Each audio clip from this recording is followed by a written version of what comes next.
Ao longo de toda a história da redenção, de toda a narrativa bíblica, nós vamos ver grandes exemplos de líderes que serviram sua geração, serviram seu tempo, do Antigo ao Novo Testamento, de Moisés, passando por Neemias, passando em especial pelos profetas chamados menores, o próprio ministério de Jesus. Mas eu quero hoje voltar às minhas reflexões iniciais com vocês, nesse dia, no ministério apostólico, no serviço apostólico, em especial na igreja que estava nascendo em Jerusalém.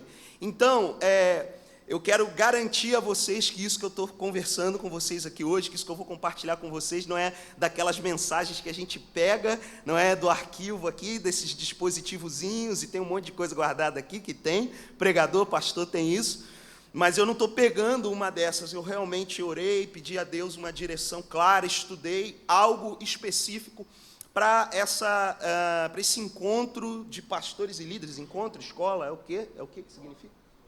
Encontro de pastores e líderes. Muito legal, muito jóia. Então, pensando na realidade de vocês, naquilo que vocês desejam fazer, eu fui, assim, inspirado pelo Senhor a voltar os meus olhos para o ministério apostólico. A gente tem buscado demais uma série de modelos e coisas, e ideias e inovações. O Justo Gonzalez, que é um historiador cristão que eu gosto muito de estudar, de me consultar com ele fala que existe um fio condutor em toda a história da igreja na América Latina, que é a necessidade constante de mudanças. Ao longo desse tempo aqui com você, eu não me considero muito um palestrante, então não vou dizer que isso é uma palestra, mas ao longo dessa pregação eu me preparo todo para vir polido, para vir tranquilo, mas daqui a pouco vocês vão me ver aqui enfurecido, gritando, com essa Bíblia na mão e suando mesmo com esse belíssimo ar refrigerado. Mas eu percebo que a igreja precisa urgentemente se voltar para a palavra. A igreja precisa voltar para o Evangelho. Isso pode soar um pouco canastrão, mas é urgente, necessário e inegociável. Então, vou pedir que você abra a sua Bíblia, por favor, em Atos dos Apóstolos, capítulo de número 5. Eu vou ler junto com vocês o versículo 40, verso 40 em diante, até o final do capítulo, são os últimos versículos desse relato da perseguição que os apóstolos sofriam. O contexto aqui é a acariação que eles sofrem de um líder chamado Gamaliel. Atos capítulo 5, verso 40.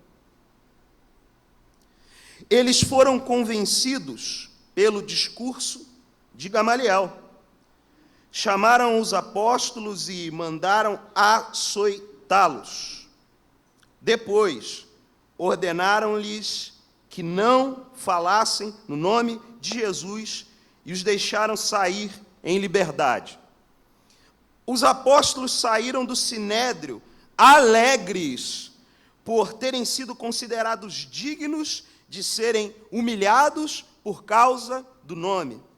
E aí eu quero ler o versículo 42 junto com vocês. Eu pedi para a gente colocar aqui na projeção, para a gente ler isso junto. Pode ser? Podemos? Vamos lá. Todos os dias... No templo e de casa em casa, não deixavam de ensinar e proclamar que Jesus é o Cristo. Vamos ler mais uma vez? Todos os dias...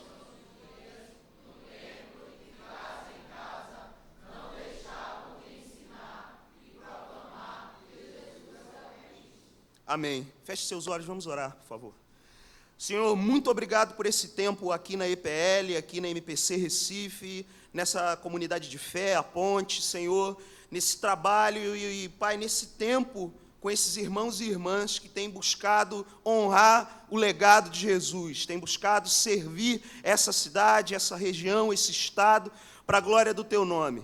Deus, que a Tua palavra nos impulsione nesse dia a desejar Te servir mais e mais, Senhor. Desejar Te servir na extensão do serviço em amor ao próximo.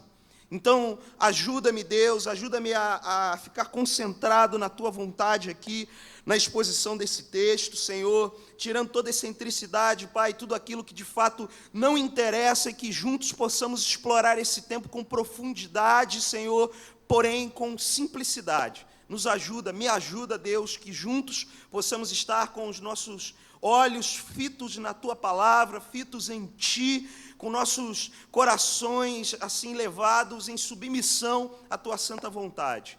Oramos assim no santo nome de Jesus. Amém. Gente querida, nós vamos falar aqui sobre liderança e engajamento, dois temas que, dentro do cenário religioso cristão, parecem estar em constante conflito. Quando a gente pensa nessa ideia, pelo menos eu, quando penso na ideia de líderes cristãos que se engajam com a cultura, eu tenho um sentimento inicial de que isso é algo que está cada vez mais distanciado. Engajamento e liderança. Porque talvez a relação que a igreja evangélica desenvolveu ao longo dos anos com a cultura, ela é algo extremamente doentio. E a gente sempre vai ter uma série de histórias muito infelizes sobre essa situação, não é? Ontem o Carlinhos apontou algumas coisas aqui. Talvez se a gente sentar e bater um papo, a gente vai ter mais história daquelas bem jocosas para rir, e ficar rindo, né? Lembrando de situações engraçadas quando a gente tenta, como igreja, se engajar com a cultura. Parece que a coisa sempre fica um pouco caricata, na melhor das hipóteses, e na pior das hipóteses o troço é doentio, é esquizofrênico. E, gente, eu não acredito mais que a gente precise dar sapatada. Lá no Rio a gente tem essa história, né? Tacar o sapato, dar uma zoada, no chamado mercado gospel, e essas coisas que a gente já sabe aí, né? Que acontecem no mercado, literalmente. Eu acho que a gente tem gastado um pouco de energia nessa desconstrução desse pastiche evangélico, dessa coisa absolutamente pavorosa que a gente conhece. Então, acho que agora surge uma proposta para nós, para aqueles que então se tornaram esclarecidos. Porque se a gente consegue apontar o erro, se a gente consegue identificar no terreno e no cenário onde servimos todos os dias, em todos os lugares que somos enviados para pregar o evangelho do nosso Senhor Jesus, é porque tivemos algum esclarecimento. Não é porque a gente é bom em nós mesmos, mas é porque Deus tem sido bom para conosco. Portanto, nós temos conseguido identificar os problemas. O fato é que o que vivemos, por vezes, é uma confusão do que a gente pode chamar de modelos de engajamento cultural, de modelos e formas como dialogamos com a cultura. Então, a gente, há muito tempo, enquanto crente, tem pensado sobre isso. Então, existe um clássico do Niebuhr chamado Cristo e a Cultura. Acho que muita gente já ouviu falar, se não já leu esse texto. E ali ele propõe 5 formas de acontecer esse engajamento. Mas hoje eu quero pensar com você, até partindo um pouco dos pressupostos do Niebuhr, sobre 4, talvez principais e predominantes no tempo de hoje. Se a gente está pensando numa liderança contemporânea, a gente está querendo dialogar com essa realidade, eu quero pensar em 4 modelos. Um modelo transformacional, um modelo relevante, um modelo contracultural e um modelo de 2 reinos. Esse modelo que eu chamo de transformacional é um modelo caiperiano, que foi mencionado aqui ontem pelo Carlinhos. É um modelo que talvez hoje tenha maior articulação em figuras como John Frame, um grande pensador reformado. Esse modelo propõe a ideia de a igreja ser um agente de transformação em todas as esferas da cultura. A gente tem no modelo da relevância a ideia da igreja conseguir penetrar na sociedade, se tornando relevante, à medida que consegue ouvir os apelos do seu tempo, da sua geração, do seu contexto. Então, talvez na década de 90, os movimentos de crescimento de igreja lá com Rick Warren, Bill Hybels, foram expoentes nesse sentido. E talvez daqui para os anos 2000, a chamada igreja emergente, né, aquele boom assim que surgiu e meio que está apagado agora, que foi representado por pensadores como Brian McLaren. Daí a gente tem um modelo mais contracultural, um modelo com raízes quase que puritanas. Aquele cara, Kevin DeYoung, ele trabalha no contexto universitário lá nos Estados Unidos, confrontando a cultura, sendo um cara contracultural. Ele tem um livro que saiu com um título muito interessante, uma capa mais interessante ainda no Brasil, chamado Eu Não Quero um Pastor Bacana. Uma vez eu ganhei de presente esse livro, meio com uma piada na dedicatória, que a capa do livro é um Elvis Presley, assim, figuraça, e está lá, né? Eu não quero um pastor bacana. É uma proposta de sermos igreja, com uma linha bem sólida no que diz respeito a usos e costumes que confrontam a cultura vigente. E daí a gente tem, em último lugar, um modelo de dois reinos, um modelo que é defendido hoje por um cara chamado Michael Horton. Ele fala bastante disso. Ele considera a ideia de que nós aqui vivemos uma realidade de reino, mas estamos anunciando e preconizando a realidade de um reino que há de vir.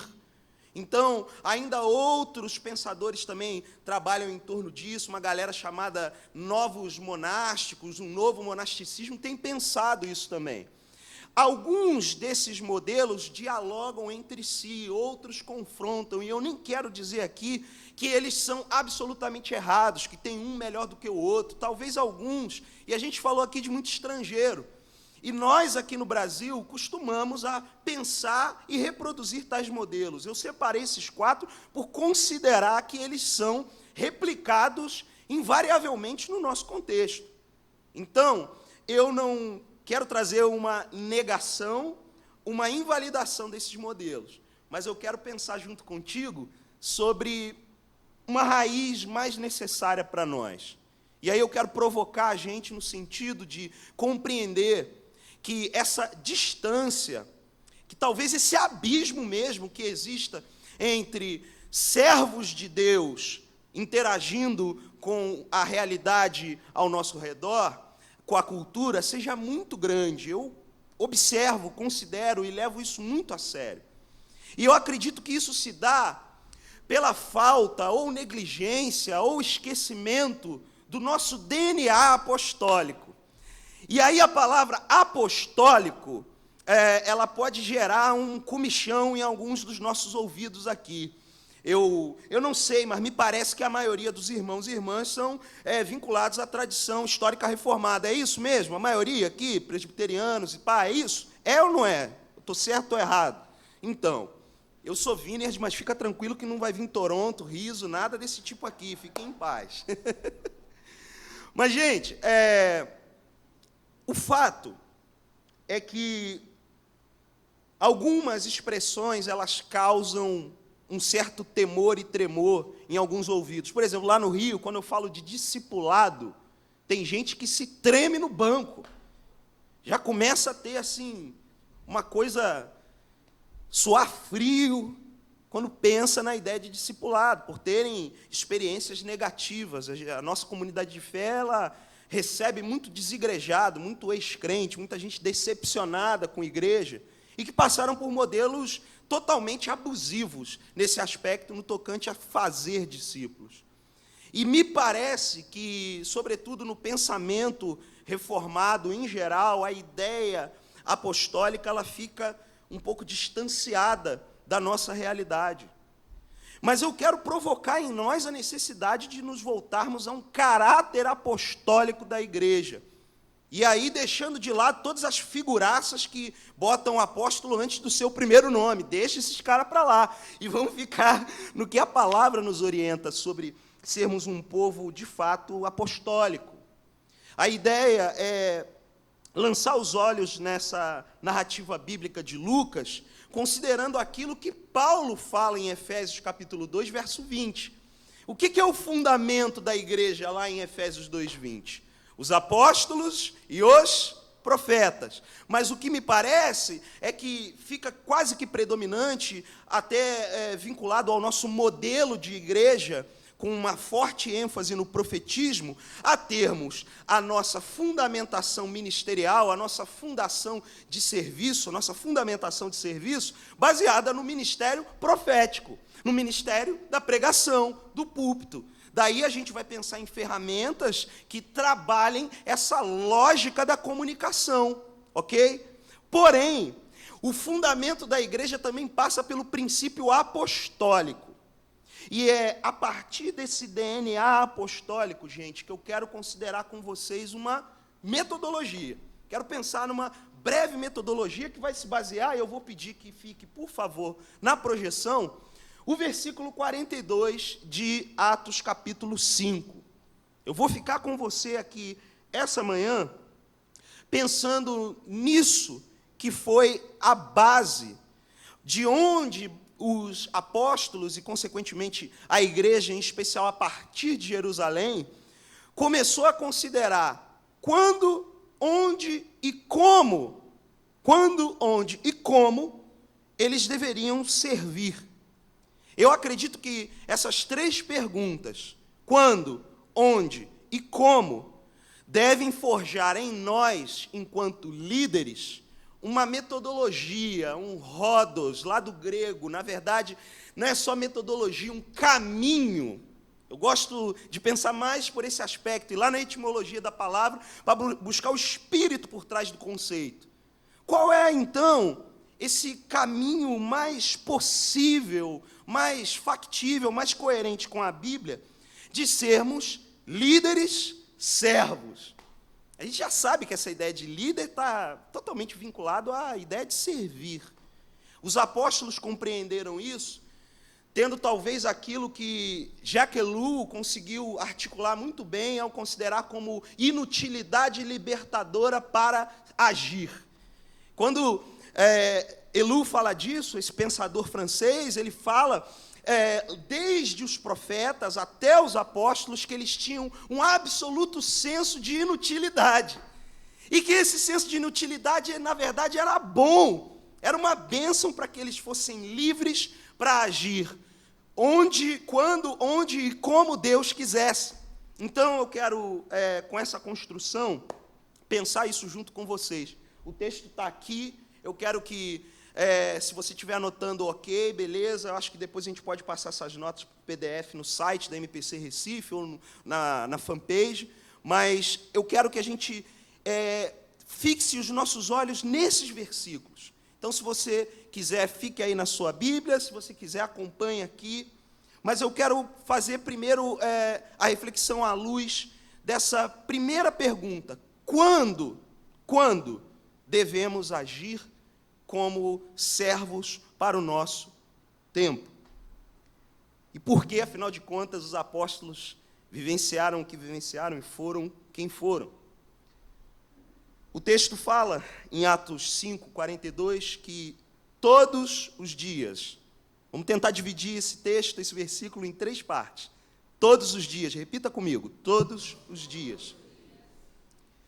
Todos os dias era o tempo, a ideia temporal de serviço que os apóstolos tinham, baseados em todo o cotidiano de Jesus, em toda a experiência que aqueles homens tiveram com Jesus, e que isso é narrado brilhantemente nos 4 evangelhos. Nós temos um caminho a trilhar, no sentido de não considerar o tempo como um limite. A grande beleza da igreja e da realidade de estarmos vinculados ao conceito da eternidade é não estarmos, de fato, presos a essa linha temporal. Daí os comentaristas vão dizer que esse nível, os comentaristas de Atos, em especial, os eruditos dessa teologia de Lucas, no Evangelho e no relato de Atos, alguns vão defender que havia um profundo senso de urgência e de entendimento que Jesus ia voltar logo. Por isso havia essa grande entrega diária, 24 horas por dia, 7 vezes por semana, por parte da igreja chamada primitiva. Mas, gente, Eu amo estudar, obviamente, amo buscar toda essa pesquisa e entrar nos meandros históricos dos originais, mas nós precisamos entender a palavra toda como escritura útil para o nosso ensino, como diz 2 Timóteo 3,16. A gente precisa carregar isso como verdade para nós. A gente precisa acreditar que assim como foi para os apóstolos, ok, o texto é uma descrição, não é uma norma, mas assim como foi para os apóstolos, isso é um princípio para nós, uma vida contagiante em termos de comunicação do Evangelho, em termos de servir à luz do Evangelho, passa por um princípio diário, tem que acontecer todos os dias, isso tem que assim penetrar na nossa agenda. O Michael Green, um missiólogo inglês, especialista também em Atos Apóstolos, ele atribui o crescimento da igreja, na verdade, pelo estilo de vida diário de missionários informais. Ele usa essa expressão para definir a expansão da igreja naquele tempo. Então, gente de Deus, eu e você, como líderes, vocês como pastores de jovens, líderes de jovens, futuros líderes, nós temos que ter em nossa mente essa certeza, essa absoluta confiança de que somos chamados todos os dias para o campo missionário, todos os dias para o exercício da missão de Deus. Existe uma tensão e um risco nessa ideia da agenda submetida a esse conceito diário da missão, desse conceito diário do engajamento com a realidade da cultura, porque, na verdade, falar sobre engajamento cultural é falar sobre missão de Deus. Então, existe uma tensão aqui para a gente enfrentar dentro desse conceito do quando agimos. Essa tensão se dá sobre duas coisas: uma organização flexível e um organismo funcional. Então, eu acredito que a gente precisa conseguir trabalhar com esses dois conceitos, porque quando a gente vai tentar implementar novos modelos, estabelecer novas linhas de comunicação com a cultura, considerar que algumas coisas simplesmente não vão funcionar. Vou dar um exemplo. Você chega e faz um trabalho aqui no Ponto Zero, de Recife, de evangelização, bate um papo com o pessoal e tudo mais. Fala para eles, olha, a gente vai ter um louvorzão, um sabadão acontecendo lá na igreja. Gente, sinceramente, muito sinceramente, eu sei que Nordeste e Sudeste têm diferenças, mas a gente está também trabalhando nesse contexto metropolitano. Recife é uma grande cidade. Sinceramente, vocês acham que a turma vai vir para o encontro do louvorzão que acontece dentro da igreja assim? É assim que acontece? Nós precisamos, então, ter a capacidade de dialogar com a necessidade de um organismo flexível. Daí vocês em MPC têm uma ideia que eu acho genial, que é o Escola da Vida, que é uma forma de inserção muito funcional, né, que fica ali no intensivo, uma semana inteira, com os meninos, meninas ali nas escolas e relacionando-se, consequentemente, compartilhando o Evangelho. Agora, percebam, isso carece de uma estrutura que funcione. O grande risco para pastores e líderes e para uma liderança contemporânea é a tentativa de reinventar modelos e, nessa reinvenção, acabar perdendo o fio da meada. O conceito desse encontro, desse congresso, dessa conferência é esse: reinvente-se. E nós somos provocados a isso quando somos chamados ao cenário temporal de todos os dias. Todos os dias não imprimem em nós uma coisa monótona, arcaica, previsível, chata.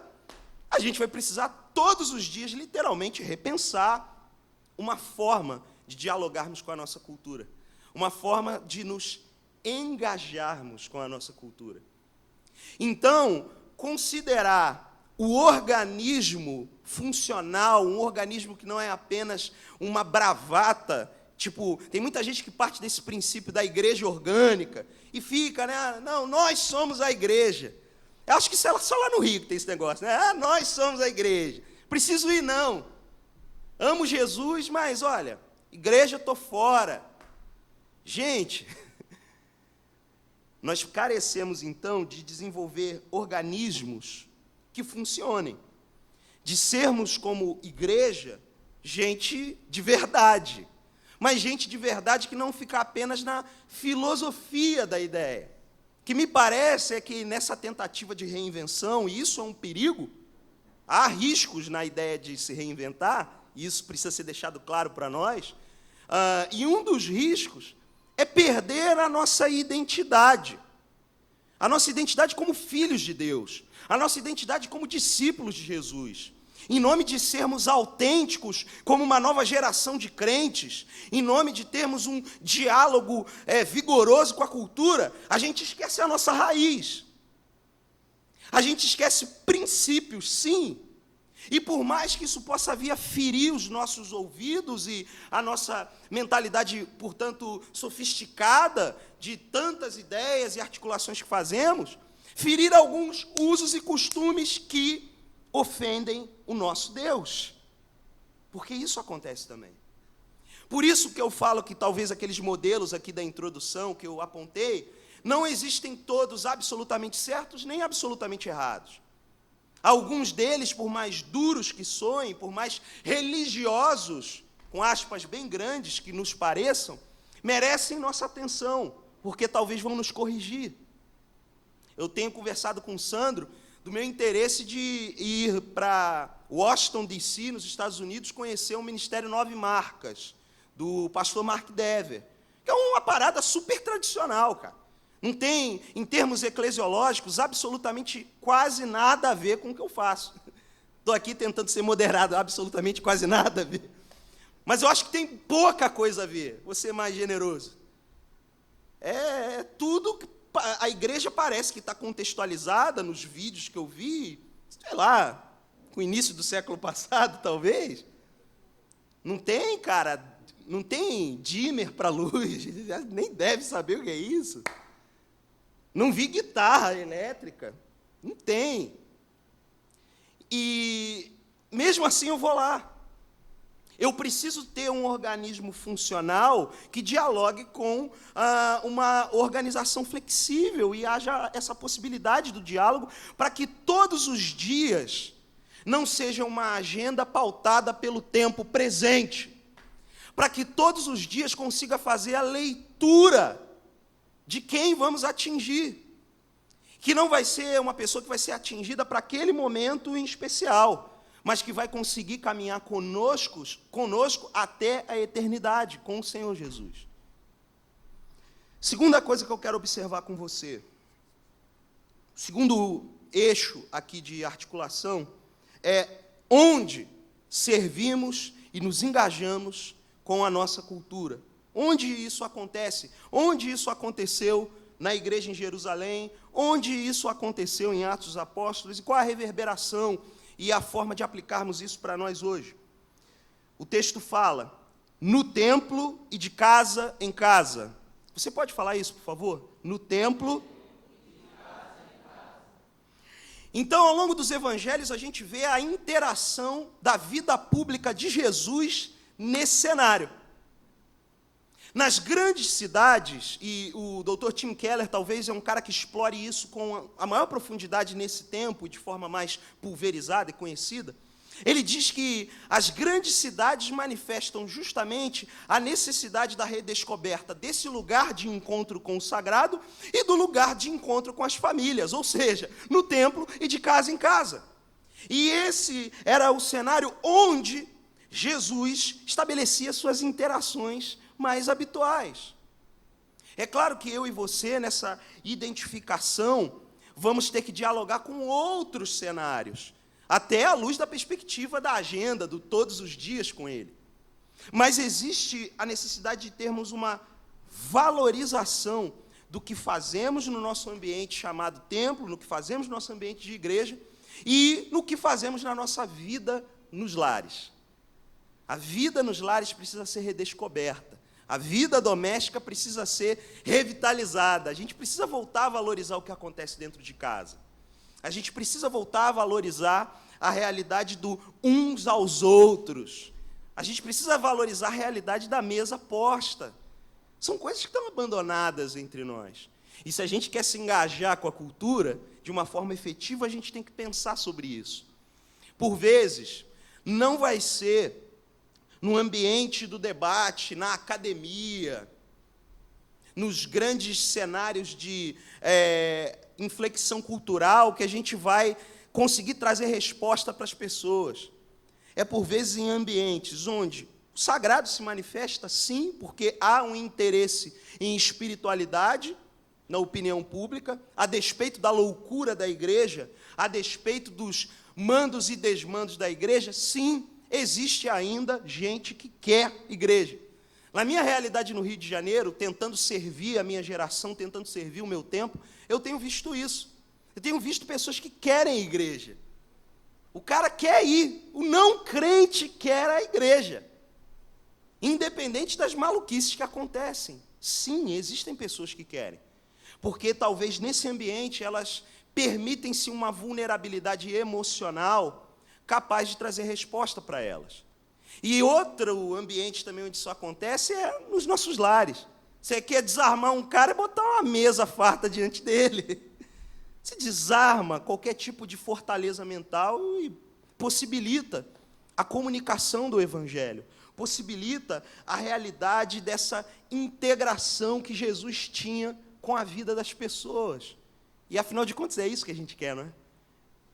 O Jorge Barro, missiólogo brasileiro, ele fala muito que o desafio da igreja brasileira é conseguir ser resposta para as cidades. A igreja, em muitas épocas e em muitas localidades, conseguiu isso.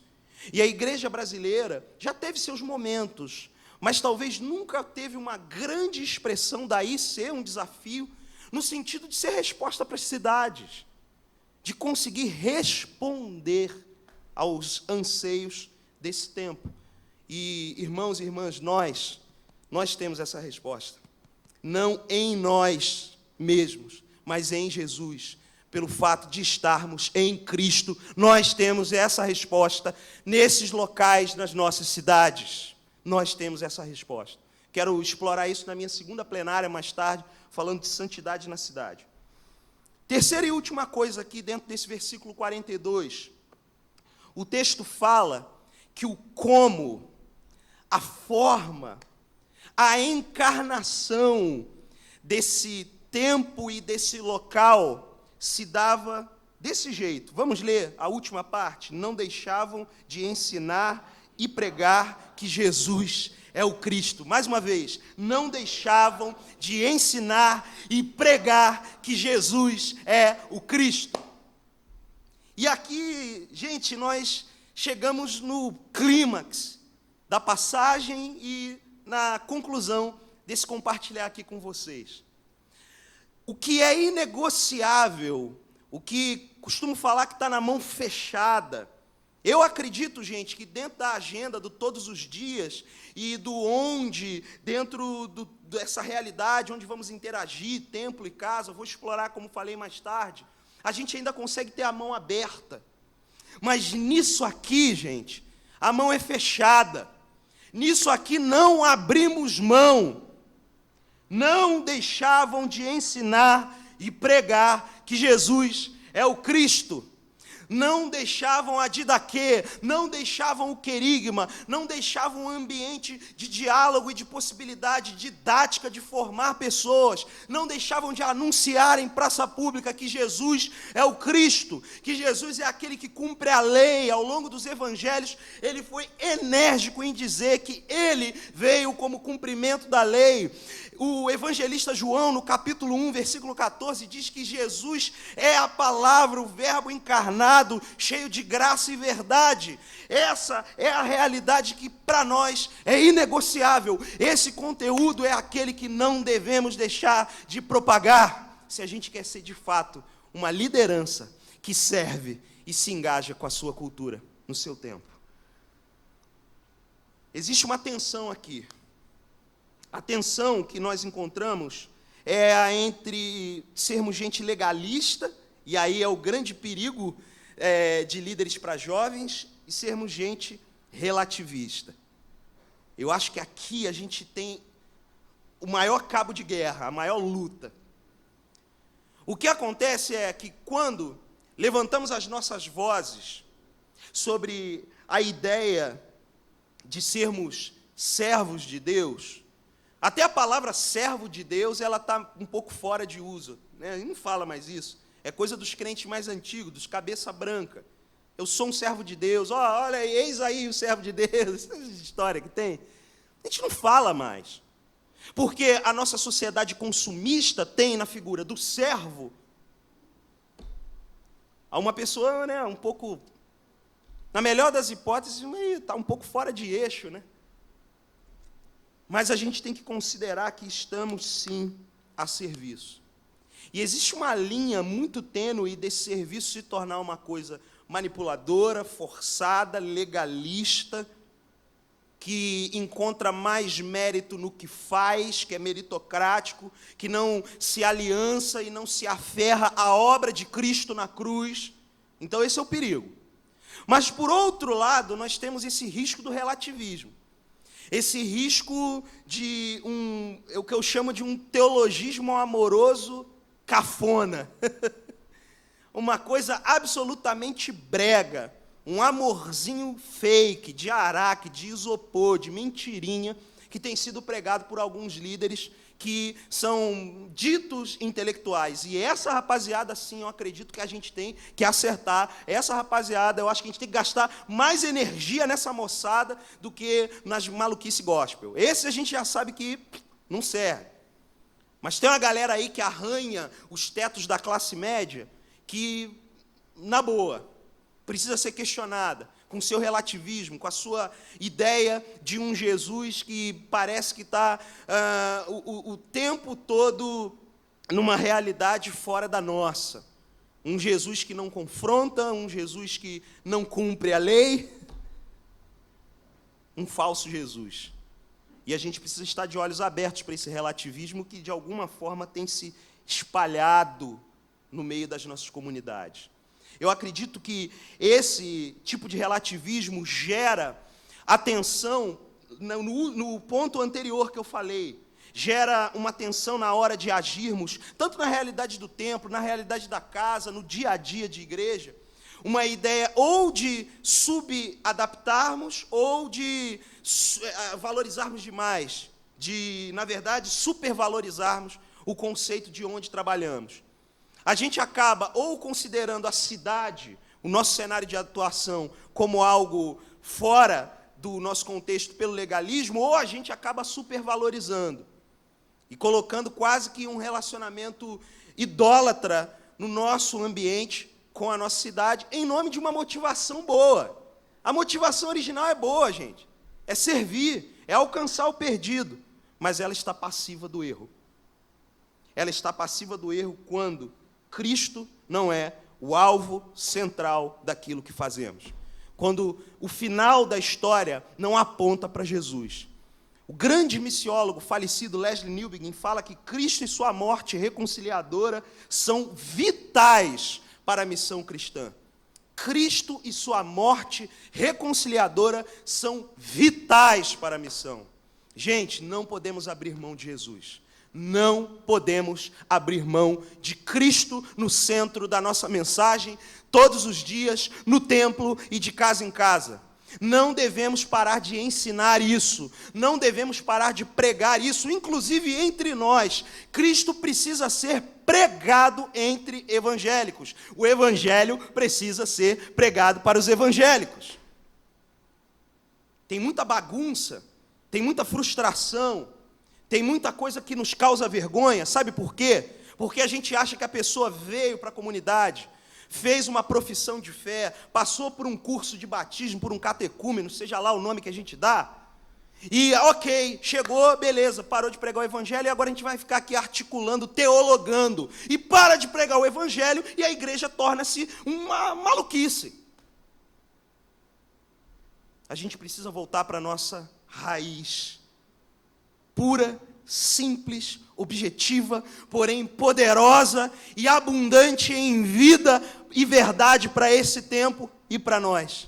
Cristo é o nosso Senhor. Jesus é o Cristo de Deus. E isso precisa ser pregado, gente. Isso é inegociável. Eu concluo, então, pensando naquilo que Stott chamava de o índice de Atos dos Apóstolos. Atos 1:8, uma passagem sensacional, que diz que Jesus, as palavras de Jesus para os discípulos é que eles receberiam o poder do Espírito Santo para serem testemunhas. Jerusalém, Samaria, Judéia, até os confins da terra. Eu acredito que a igreja recebeu esse poder, gente. Isso é poder de Deus. Jesus fala que, em Mateus 22, que nós erramos por não conhecer as Escrituras e nem o poder de Deus. Sim, precisamos conhecer esse poder que nos capacita para a martíria, para o testemunho, para sermos testemunhas oculares de Jesus, portanto, tornar Jesus visível nesse tempo como igreja. Nós temos isso como uma aliança, irmãos. Na grande comissão, quando a gente olha as últimas palavras de Jesus em Mateus 28, existe uma promessa ali. E a gente, nessa coisa de não querer ser gospel, evita usar alguns termos, e um deles é promessa. Lá no Rio tem um negócio, não sei se ficou popular aqui, Troféu Promessas. Vocês conhecem esse negócio? Graças a Deus, que pouca gente conhece, né, Ianzinho? Troféu Promessas foi um evento, uma espécie de grande festival gospel patrocinado pela Rede Globo de televisão. É um grande evento porque eles percebem que o mercado fonográfico gospel está em alta ainda, porque a pirataria, por mais que tenha ainda no meio dos evangélicos, não é tão grande. Então, o disco evangélico vende muito. Portanto, vamos fazer algo que projete essa ideia e venda esse produto. E aí o nome do troféu é Promessas. E tem toda uma teologia em cima de promessas bagunçada. Mas existe uma promessa de Jesus na grande comissão. E a gente não pode esquecer dela, gente.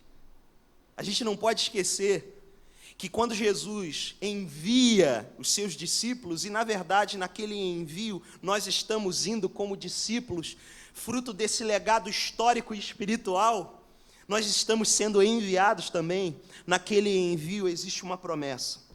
A promessa é essa, as palavras de Jesus: eu estarei sempre com vocês até o fim dos tempos.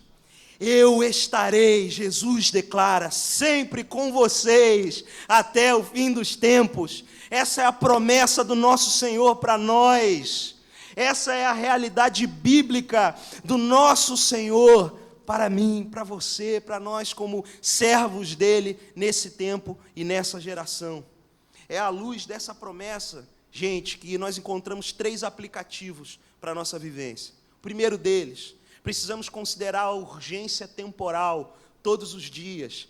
Não devemos mais ficar, travando muito esse conceito. Ok, nós carecemos da organização, mas todos os dias diz respeito ao teu testemunho pessoal como servo de Deus, seja aonde você estiver, a hora que você estiver. A segunda coisa, o segundo aplicativo é gerarmos uma comunidade relacional e encarnacional, uma comunidade que encarna Jesus no templo, de casa em casa, nas universidades, no mercado de trabalho, em qualquer lugar, sendo gente que manifesta Jesus, gente que revela Jesus o tempo inteiro. E o último aplicativo é termos um cristocentrismo intencional, ou seja, tudo o que intentamos, tudo o que fazemos, tudo o que planejamos tem que ser centrado em Cristo. Cristo tem que ser o grande nome, Cristo tem que ser a grande ideia, Cristo é a grande, na verdade, a única e maior pessoa que precisamos comunicar de forma enérgica nesse tempo, se queremos ser uma liderança contemporânea, engajada com a cultura. Amém? Vamos ler o texto por uma última vez e orar juntos. Todos os dias.